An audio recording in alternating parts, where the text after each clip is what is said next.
The fluorescent lights hummed their familiar tune as Marcus wiped down the mahogany table in the executive boardroom, his calloused hands moving in practiced circles. It was 11 p.m., and while the corporate warriors had long since retreated to their suburban castles, he remained invisible, unnoticed, essential. His daughter's sketch was tucked in his shirt pocket, a crayon masterpiece of their tiny apartment that she'd drawn while waiting for him to finish his double shift. He'd promised her they'd go to the park this weekend. He'd promised her a lot of things lately. The city skyline glittered through the floor to ceiling, windows like a constellation of unfulfilled dreams. Marcus had worked at Quantum Technologies for 7 years, arriving when everyone left, leaving when the first executives trickled in with their expensive coffees and urgent phone calls. He knew every corner of this building, better than he knew the streets of his own neighborhood.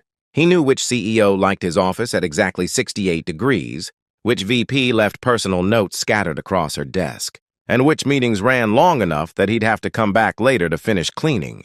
But he never knew their secrets until that night. Marcus was emptying the trash in conference room A when he noticed the papers. Not unusual, executives were careless with documents, treating million-dollar contracts like grocery lists. But these papers were different. Even his untrained eye could see the urgency in the red ink, the frantic calculations, the word critical stamped across the top. He should have walked away, should have dumped the trash and moved on to the next room. But something made him pause. Maybe it was the sketch in his pocket reminding him of his daughter's questions. "Daddy, why do you work so much?" Maybe it was exhaustion making him curious. Or maybe it was something deeper, a lifetime of being invisible finally wanting to be seen.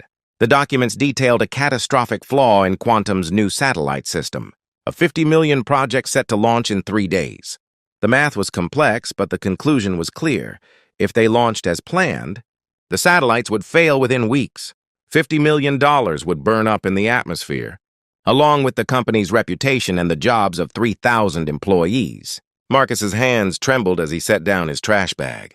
He thought about his daughter, about the single mothers and fathers who worked in shipping, the young graduates in marketing, the security guard who always asked about his kid. These weren't just numbers on a spreadsheet. They were people whose lives would shatter like his had when his wife passed away 3 years ago, leaving him alone with a 6-year-old and bills that never stopped coming. He pulled out the papers and studied them under the harsh lighting. The engineers had gotten tangled in complexity, their advanced degrees creating a maze of overthinking. But Marcus saw something they didn't. Years of fixing broken radiators, rewiring lamps from yard sales, and building furniture from scratch had taught him that sometimes the most complicated problems had the simplest solutions. His daughter always said he could fix anything. Could he fix this? Marcus found a blank piece of paper and began to sketch. His hands, more used to holding mops than pens, worked slowly but deliberately. He drew the satellite configuration but adjusted the angle of the solar panels. He modified the positioning sequence, using basic geometry he'd learned helping his daughter with homework.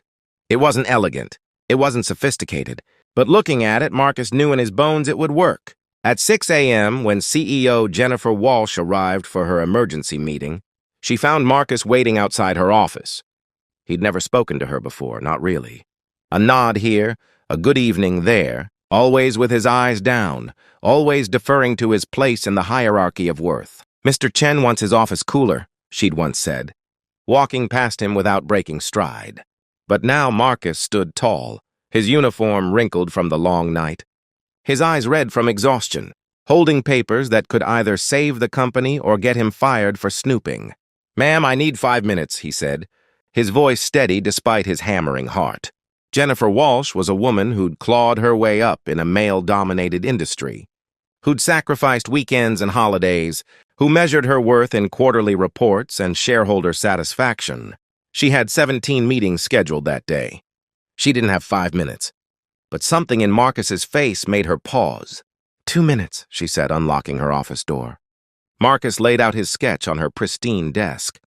He explained what he'd found, his words tumbling out in a rush of technical observations, mixed with apologetic disclaimers. "I know I'm just a janitor, ma'am, but I think the problem is simpler than they're making it. If you adjust the panel angle by 15 degrees and delay the positioning. Sequence by 40 seconds. The weight distribution balances out. It's like fixing a wobbly table. You don't need to rebuild the whole thing. You just need to adjust the legs. Jennifer stared at the sketch, then at Marcus, then back at the sketch. Wait here, she said, her voice tight. She returned 20 minutes later with Dr. Sarah Martinez, the lead engineer, whose face was pale with exhaustion and stress. The doctor studied Marcus's sketch in silence, her eyes moving rapidly across the simple diagram. She pulled out her tablet, ran calculations, checked parameters. "Oh my God," she whispered. "Oh my God, this works. This actually works." The emergency board meeting at 9 a.m. became the stuff of company legend. Jennifer Walsh stood before 12 board members, presenting the crisis and its solution. But she didn't stand alone. Marcus stood beside her, still in his janitor's uniform, as she explained. How a man they'd never noticed had saved their $50 million project with a simple sketch. "This company almost made a catastrophic mistake," Jennifer said, her voice carrying across the stunned silence. "But it wasn't our engineers who failed. They're brilliant people overwhelmed by an impossible timeline we imposed on them. It wasn't our systems that failed. It was our values. We failed because we created a culture where brilliance is only recognized when it comes from expected places, where we value credentials over insight, where we walk past people every single day without seeing their humanity, let alone their potential." She turned to Marcus, her eyes bright with unshed tears. "Mr. Thompson has worked in this building for 7 years. 7 years. And until today, I didn't know his first name. I didn't know he has a daughter. I didn't know he was a Marine, corpse engineer before. Circumstances forced him into a different path. We didn't know because we didn't ask. We didn't see him because we decided he was invisible." The board member reactions ranged from shame to shock, but Jennifer wasn't finished. "Effective immediately, Marcus Thompson is our new Director of Practical Solutions, with a salary reflecting the value he brings to this company. He'll work directly with our engineering teams, providing real-world perspective and oversight. His first task will be reviewing all current projects for similar oversights." Marcus's legs nearly gave out. The salary she named was more than he'd made in 5 years. It meant his daughter could have new shoes, could join the soccer team, could go to the park whenever she wanted because he'd actually be home before dark. But Jennifer held up her hand. She wasn't done. "Furthermore, we're establishing the Thompson Fellowship, a program to identify talent in unconventional places. Janitors, security guards, cafeteria workers, anyone in this building who has ideas, insights, or innovations. We almost lost everything because we stopped listening. That ends today." The satellite system launched successfully 3 days later, adjusted according to Marcus's specifications. It would go on to function flawlessly for 15 years, generating over $300 million in revenue. But the real transformation happened in the quiet moments that followed. Marcus eating lunch in the executive cafeteria, sharing stories about his daughter with engineers, who'd finally learned to listen. The former security guard, who used the Thompson Fellowship to design a revolutionary safety protocol. The cleaning crew member whose organizational system was adopted company-wide, saving millions in efficiency gains. 6 months later, at the company's annual gala, Marcus stood on stage receiving the Innovation Award. His daughter sat in the front row, wearing a new dress, her face glowing with pride. Jennifer Walsh handed him the crystal trophy, but then did something that made the entire ballroom fall silent. She bowed. A slight bow, respectful and genuine, from a CEO to the man who'd reminded her what leadership really meant. "Thank you," she said simply, "for seeing what we couldn't, for caring when you had every reason not to, for proving that wisdom doesn't require a corner office, and courage doesn't need a title." Marcus looked out at the sea of faces, faces that now saw him, really saw him. He thought about the sketch still tucked in his wallet, his daughter's crayon drawing of their apartment.